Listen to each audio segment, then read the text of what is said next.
Welcome back in Shreya explorer और मैं हूँ आपके साथ श्रेया।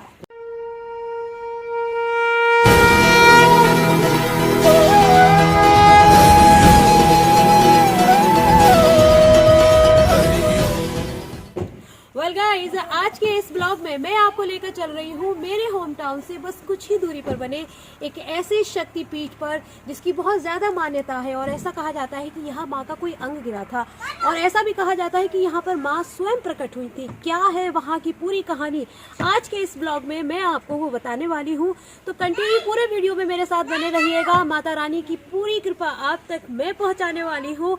तो अगर वीडियो अच्छा लगे तो लाइक और कमेंट करके मुझे ज़रूर बताइएगा, क्योंकि आपका एक लाइक एक कमेंट मेरे लिए बहुत ज़रूरी है। मुझे मोटिवेशन मिलता है आगे के और नए वीडियोस बनाने का। और हाँ, अगर अभी तक आपने मेरे चैनल को सब्सक्राइब नहीं किया है तो जल्दी से सब्सक्राइब कर लो और बेल आइकन के बटन को भी ज़रूर टैप करना, ताकि आगे की और जो वीडियोज़ बनाऊंगी उनकी नोटिफिकेशन टाइम से आपको मिल जाए और आप उन्हें देख सको। तो फिलहाल अभी टाइम वेस्ट नहीं करते हैं, let's come with me and explore with Shreya. सुबह सुबह जल्दी से तैयार होने के बाद फिर मैंने अपने नन्हे एक्सप्लोरर को उठाया और उसे तैयार किया और फिर अपने भैया भाभी के साथ चल दी अपने सफ़र पर। सबसे पहले हम अपनी बड़ी दीदी के घर जा रहे थे, क्योंकि उन्होंने आज मेरे लिए एक पूजा रखी थी जो उन्होंने मेरे लिए बोली थी। फाइनली आज वो कर रही थी और मैं वहाँ जा रही थी। और इस सफ़र पर आज मेरे भैया भाभी और उनका प्यारा सा ये क्यूटी पाई, देखिए ना, मेरा प्यारा भतीजा है ना, एकदम क्यूटी पाई, और मेरे ये बाकी की चिल्लर पार्टी सभी एंजॉय करते हुए बस फटाफट 1-1.25 घंटे में ही यारा फैक्ट्री पहुंच गए। और यहाँ से अंदर जाने की परमिशन लेकर फिर हम अंदर चल दिए।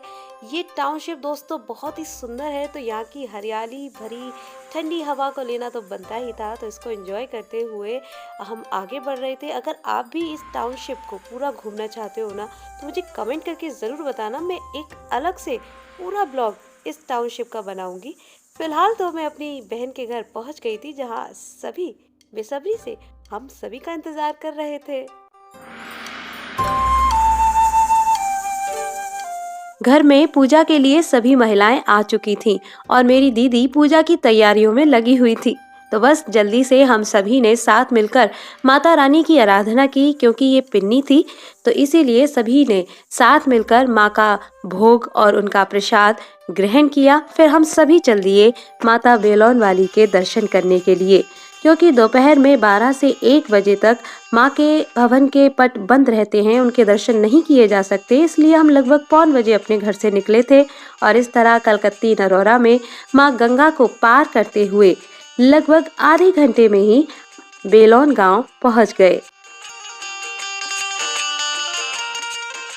फिर जल्दी से हमने अपनी गाड़ियाँ पार्किंग में लगाई, और क्योंकि पार्किंग से मंदिर तक का रास्ता सिर्फ 5 मिनट का और बाकी रहता है, तो हम जल्दी ही बेलोन की पतली पतली गलियों से गुजरते हुए श्री सर्वमंगला माता बेलोन वाली के दर तक पहुंच गए।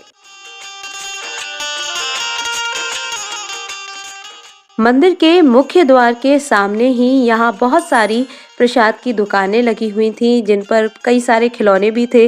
अब क्योंकि हमारे साथ नन्हे बच्चे थे तो उन सभी ने सबसे पहले अपनी शॉपिंग की, और फिर उसके बाद हम सभी ने माता रानी को अर्पण करने के लिए प्रसाद और चुनरी खरीदी और माता की आराधना करने के लिए मंदिर में प्रवेश किया। अभी मैं पहुंच गई हूँ माता रानी के द्वारे पर। आप सामने देख सकते हैं, ये है मंदिर सामने ही, और यहीं पर बैठी है माँ बेलोन वाली। बड़ा ही सुंदर उनका स्वरूप है और बड़ा ही अद्भुत है, जिसे देखकर मन को बहुत खुशी मिलती है। आइए आगे बढ़ते हैं, माता रानी का पूजन करते हैं, उन्हें प्रसाद चढ़ाते हैं और उनका आशीष पाते हैं। श्री सर्वमंगला बेलोन भवानी माता रानी का ये दरबार बहुत ही सच्चा है। यहाँ आने वाले हर भक्त की मनोकामना जरूर पूरी होती है, और इस बात के लिए मैं बहुत बड़ी साक्षी हूँ, क्योंकि साल भर पहले ही मैंने अपनी बड़ी बहन के कहने पर साथ मिलकर माँ से एक कामना की थी, और साल पूरा होने से पहले ही माता रानी ने हमारी मनोकामना पूर्ण भी कर दी और हमें एक प्यारा सा भतीजा दे दिया। हमारा दामन सुख और खुशियों से भर दिया। तभी तो माता रानी के यहाँ इस रूप को सुख की दाता कहा जाता है। यहाँ पर जब हम आते हैं, कोई मान्यता होती है तो हम गाय की गोबर के सत्य बना के जाते हैं। अगर बच्चे के लिए मांगते हैं तो हम गाय के गोबर से सत्य बना बना के के जाते जाते हैं। फिर जब हमारी मान्यता पूरी हो जाती है तो हम वहाँ का सत्य को उतारते हैं और उसके बदले हम चांदी के सत्य चढ़ाते हैं। अच्छा, इसके अलावा कोई और मन्नत मांगनी हो तो कुछ अलग करना पड़ता है? नहीं, ये तो पंडित आप जी के प्रसाद ऊपर है, बोल रहे आपके ऊपर है, हैं, आप भी प्रसाद बोल सकते रहे हैं। हैं, आप किसी और जे आपका मन है, आपसे श्रद्धा है कि आप किस तरह से मानता मांगना चाहती हैं। हाँ। तो इस तरह माँ बेलौन भवानी ने जब हमारी मनोकामना पूर्ण कर दी, तो जिस तरह हम अपने सतिये रखकर माँ से कामना करके गए थे, फिर वहीं वापस आकर उन सतियों को हमने हटाया और मंदिर प्रांगण में बने हुए माता व भैरव और बजरंगी के दर्शन करते हुए मंदिर की फेरी पूरी की और इसी दौरान मंदिर के पीछे बने लांगुरिया महाराज के दर्शन किए और वहीं बने हुए विशाल हवन कुंड की ताप को ग्रहण करते हुए माँ के गर्भगृह के निकट पहुँचे और फिर चांदी के बने सतियों को हमने माँ को अर्पित किया और जो प्रसाद, श्रृंगार का सामान और खीर हम माँ को लेकर आए थे, वो भी हमने उन्हें अर्पण की और माँ के भक्तों में बांट दी। और फिर हमने मंदिर के पंडित जी से बात की और इस मंदिर की रोचक कथा को जाना। शक्तिपीठ है, यहाँ माता का पूरा स्वरूप है। ये कभी सतियों की बात है। शंकर भगवान माँ पार्वती यहाँ विश्राम करते हुए आ रहे थे। जब उनको थकावट हुई तो यहाँ विश्राम करने की इच्छा हुई। शंकर भगवान माँ पार्वती ने यहाँ विश्राम किया। विश्राम करने पर जब आंखें खुली तो एक बच्चा माता की सेवा में लगा हुआ था, पैर दबा रहा था। बच्चे के बारे में शंकर भगवान से माता ने जानकारी प्राप्त की कि भगवान ये बच्चा कौन हो सकता है। तब शंकर भगवान ने बताया कि जब माता सती हुई थी, जब वो लेकर के जा रहे थे माता सती को, वहाँ अंश जैसे अलग अलग दिए हुए हैं माताओं के, जो तीर्थ स्थल हैं, नैना देवी हैं, चित्रकूटी हैं, ठीक है ना। उस तरीके से जो 9 देवियों के अंग गिरे हैं वहाँ पर, उसमें एक हल्का सा अंग गिरा हुआ था। उस अंग से शंकर भगवान ने बताया था इस बच्चे की उत्पत्ति, जिस बच्चे को आज लांगुरिया के नाम से जाना जाता है। और माता को ये वरदान प्राप्त हुआ था कि माता ने कहा था कि मुझे ये स्थान अच्छा लगा है और इस स्थान पर मेरा यहाँ कोई जो है मंदिर होना चाहिए। शंकर भगवान ने कहा कि इस समय तो नहीं, कलयुग में आपको ये स्थान प्राप्त होगा, यहाँ आपको प्रकट होना पड़ेगा भक्तों का उद्धार करने के लिए, भक्तों की मनोकामना को पूरा करने के लिए। जब कलयुग में ग्वालियर नरेश का राज्य हुआ करता था, उस समय माता ने उनको सपना दिया। उन्होंने खोजभाल की तो यहाँ क्या है कि ये बेलपत्र का जंगल था और जंगल होने के नाते ये गांव का नाम अलग था, तो इसका नाम बिलवन पड़ा। उस समय बिलवन था, बिलवन के उससे जो है इसको बेलौन कर दिया गया। यहाँ श्री सर्वमंगला बेलौनी भवानी माता के नाम से जाना जाता है। यहाँ की विशेषता यही है कि माता के दरबार में जो भी भक्त अपनी किसी भी प्रकार की कोई भी मनोकामना लेकर के आते हैं और माता के दरबार में अपनी अर्जी लगा करके जाते हैं, उनकी सभी की मनोकामना पूरी होती है। बहुत ही सच्ची माता है। और जो भी हमारे तीर्थ स्थल हैं, एक वरदान इनको और मिला था, जो भी देवियां हैं उन सभी देवियों के दर्शन करने के बाद यहाँ के दर्शन जरूर करने पड़ेंगे, तभी उनकी जात पूरी मानी जाएगी। और उनके आधार पर इनको श्री सर्वमंगला बेलौन भवानी के नाम से जाना जाता है। श्री सर्वमंगला बेलौन भवानी का माता का दरबार है, बड़ा ही दरबार है। आपसे भी कह रहा हूँ कि आपकी भी अगर दिल की कोई मनोकामना है तो आप अपनी अर्जी लगा करके जाएं, माता आपकी भी मनोकामना को पूरी करेगी। जय माता दी। तो जैसा कि अभी हमने पंडित जी से बात की और उन्होंने हमें बताया कि माँ भवानी यहाँ आदि शक्ति जगदम्बा का जो स्वरूप है बहुत ही प्रतापी है और सबकी मनोकामनाएं यहाँ पर पूर्ण होती है। निश्चित तौर से मैं ये कहूँगी कि मनोकामनाएं ज़रूर पूरी होती है, क्योंकि हमारी भी मनोकामना पूरी हुई थी और आज हम उनको धन्यवाद कहने के लिए यहाँ आए हैं। बड़ा ही सुंदर अवसर है, माता रानी के बहुत ही सुंदर दर्शन हमने यहाँ पर किए हैं। भक्त सभी आए हुए हैं, आप देख सकते हैं भारी मात्रा में यहाँ पर भक्त आते हैं और जब मेला लगता है तब तो फिर बात ही क्या है। और आदि शक्ति जगत जननी जगदम्बा जब कहीं पर बैठती है ना, तो उसका स्वरूप और उनकी कृपा अनंत रूप से अपने भक्तों पर बरसती है। यहाँ पर हर ओर जहाँ मैं देख रही हूँ वहाँ सिर्फ भक्त ही भक्त नजर आ रहे हैं और माता का प्रताप नजर आ रहा है। ऐसी अनंत कृपा आज हम भी पा रहे हैं माता बेलोन वाली से।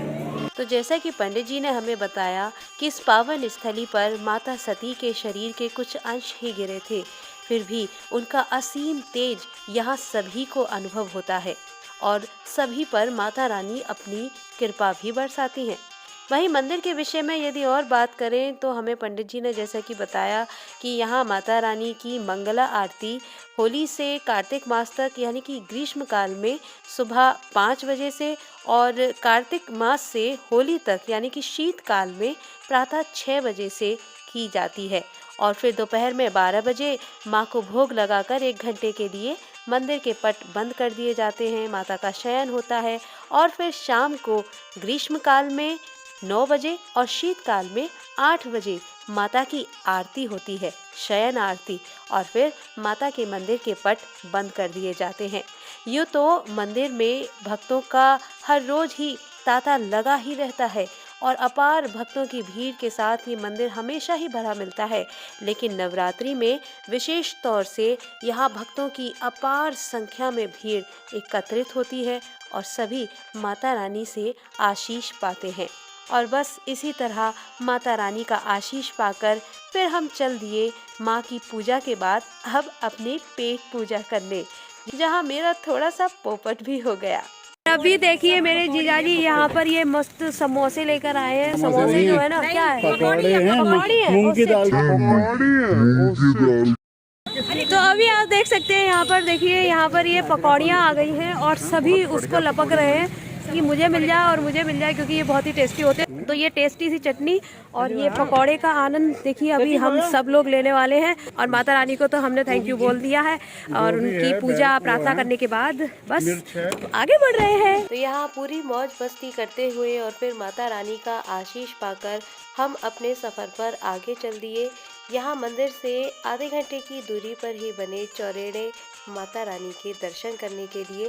तो इनके दर्शन मैं आपको कराऊंगी अपने नेक्स्ट ब्लॉग में, तो मेरे होम टाउन के नेक्स्ट ब्लॉग को देखना बिल्कुल मत भूलिएगा। जैसा कि आपने अभी दर्शन किए माता रानी के, माँ सर्वमंगला बेलोन वाली मैया यहाँ पर विराजित है। ये भवन है उनका और उनके उत्तम दर्शनों के बाद, उनको आभार प्रकट करने के बाद अब वक्त हो गया है मेरा वापस जाने का। तो अभी फिलहाल मैं जा रही हूँ एक नए ब्लॉग नए वीडियो के साथ, जल्द लौटूंगी। लेकिन तब तक के लिए फिलहाल आपसे ये जरूर जानना चाहूंगी कि आपको आज का ये वीडियो कैसा लगा। अगर अच्छा लगा है तो लाइक और कमेंट करके मुझे जरूर बताना। अगर चैनल को अभी तक सब्सक्राइब नहीं किया है तो जल्दी से सब्सक्राइब कर लो और बेल आइकन के बटन को जरूर टैप करना, ताकि आगे भी ऐसी ही और भी वीडियोस आएंगी, उनकी नोटिफिकेशन टाइम से आपको मिल जाए। तो माता रानी की कृपा आप सभी पर बनी रहे, ऐसी आशा के साथ आपसे मुलाकात करने जल्द लौटूंगी। तब तक के लिए खुश रहिए, मस्त रहिए और बोलिए जय माता की।